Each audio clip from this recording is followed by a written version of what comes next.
Necha yoshsiz? Necha yosh?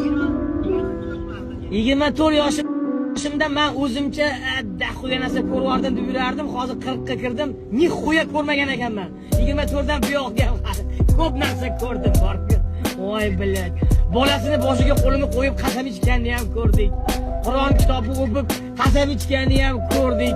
Tiz cho'kib chimildiqlarda meni kechir, meni yuzimni yorug' qilsang, men senga xotin emas, qul bo'laman.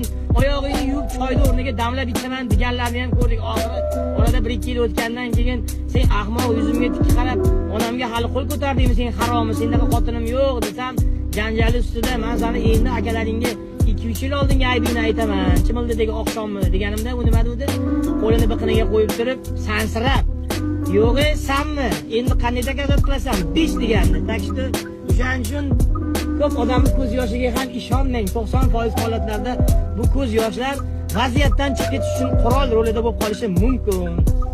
Shular dastidan restoran, kafelarda ham ayollar ko'payib ketdi. Abidga borsang ham, ujinga borsang ham 80% restoran, kafelar ayollar. Sababi mana lattalar o'zi ishlamagandan keyin, yalqov bo'lgandan keyin, xotin ishlatib qo'ygandan keyin ayol kishining qo'liga pul tegsa, u sikkadi hammamizni. Ayol kishining qo'liga pul tegsa, itaradi hammamizni. Bo'ldi, pizes degani. Ayol ishladimi? Ayol sendan ko'p pul topdi, bo'lsan yutqazding.